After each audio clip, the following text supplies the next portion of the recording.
अगली सुबह इसी खेत के मालिक को दिखाया जाता है, जो अपने तीनों बेटों को दिखाता है कि रात को किसी ने उनकी फसल को कुचल दिया है।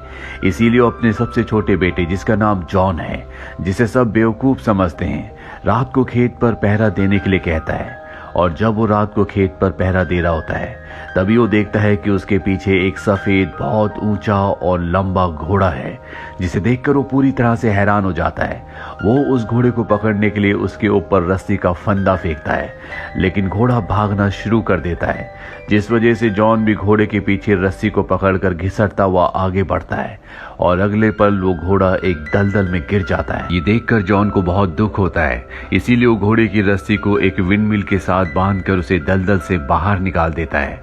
बाहर आने के बाद घोड़ा बहुत ज्यादा दुखी है, इसीलिए जॉन फैसला करता है कि वो उसे आजाद कर देगा। पर आजाद करने से पहले वो उससे वादा लेता है कि आज के बाद वो उनके खेत में नहीं आएगी। दरअसल ये एक मेयर है, यानी कि फीमेल घोड़ी, और अब वो वहां से निकल जाती है। अगली सुबह जॉन जब अस्तबल में जाता है तो वो देखता है कि वहां पर दो बहुत ही सुंदर घोड़े बंधे हुए हैं।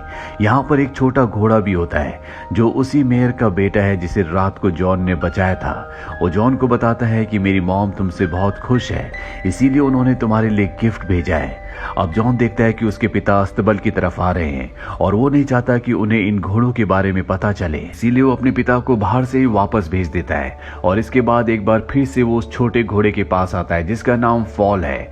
वो फॉल के ऊपर बैठता है और उसे भागने के लिए कहता है, और जब फॉल भागता है तो पूरी तरह से हैरान हो जाता है, क्योंकि फॉल की स्पीड बिजली से भी ज्यादा तेज होती है। इसके बाद फॉल उन दोनों घोड़ों को भी यहाँ पर बुला लेता है जो अस्तबल में है, और जॉन फैसला करता है कि वो इन दोनों घोड़ों को बाजार में बेचकर बहुत अच्छे पैसे कमाएगा।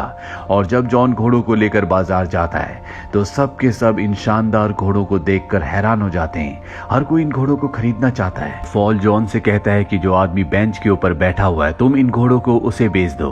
लेकिन जॉन चाहता है कि वो इन घोड़ों को राजा को बेचे ताकि उसे बहुत सारे पैसे मिले।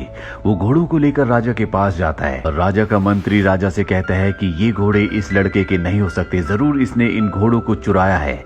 इसीलिए जॉन से दोनों घोड़े ले लिए जाते हैं और उसे एक भी पैसा नहीं दिया जाता। इस बात से जॉन बहुत उदास हो जाता है।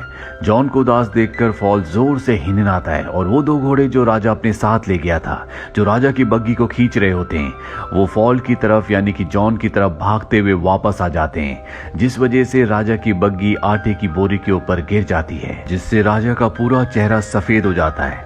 लेकिन प्रजा के सामने राजा जॉन को कुछ भी नहीं कहता, क्योंकि इसमें उसकी कोई गलती नहीं होती। पर अब वो जॉन को उसके घोड़ों की कीमत देना चाहता है। यहाँ पर राजा के साथ जो उसका मंत्री होता है, वो राजा से कहता है क्यों ना जॉन को अपने पास काम पर रख लिया जाए, ताकि हम उससे इस बेइज्जती का बदला ले सकें। राजा जॉन को अपने पास घोड़ों की देखभाल करने के लिए रख लेता है। जॉन भी इस जॉब को एक्सेप्ट कर लेता है और धीरे धीरे उसके अच्छे स्वभाव की वजह से, उसकी मेहनत की वजह से सब उससे प्यार करने लगते हैं। लेकिन राजा किसी भी कीमत पर उसे खत्म करना चाहता है। राजा का मंत्री कहता है कि हमें उसे ऐसा काम देना चाहिए जो पूरा ना कर पाए, और उसके बदले हम उसे मार देंगे। वो राजा से कहता है कि हमें उसे फायर बर्ड लाने के लिए कहना होगा, जिसे आज तक कोई भी नहीं ला पाया, उसे लाना नामुमकिन है। तो जॉन को इस काम के लिए कहते हैं और जॉन इस काम को एक्सेप्ट कर लेता है।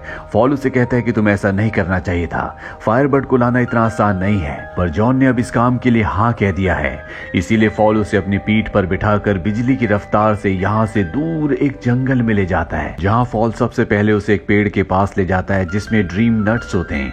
फॉल कहता है कि इसे फायर बर्ड बहुत पसंद करते हैं और अगर वो इसे खाएंगे तो गहरी नींद में सो जाएंगे। अभी दोनों के दोनों उस जगह पहुंच जाते हैं जहां पर फायर बर्ड रहता है। दरअसल वो जमीन के नीचे रहता है, इसीलिए जमीन के ऊपर ड्रीम नट्स को रख देते हैं। फायर बर्ड उनकी खुशबू से ऊपर आता और सारे के सारे ड्रीम नट्स को खाकर वहीं पर बेहोश हो जाता है। जॉन उसे पकड़ने के लिए जाता है, लेकिन तभी वो होश में आ जाता और जॉन का पीछा करता है। पर इससे पहले कि वो जॉन का खात्मा करता है, जॉन के पास जो आखिरी ड्रीम नट होता है वो उसकी तरफ फेंकता है, जिसे खाने के बाद फायर बर्ड बेहोश हो जाता है। जब सुबह उसे होश आता है तो वो देखता है कि जॉन ने उसे जंजीरों में जकड़ा हुआ है। फायर बर्ड की आंखों में आंसू आ जाते हैं।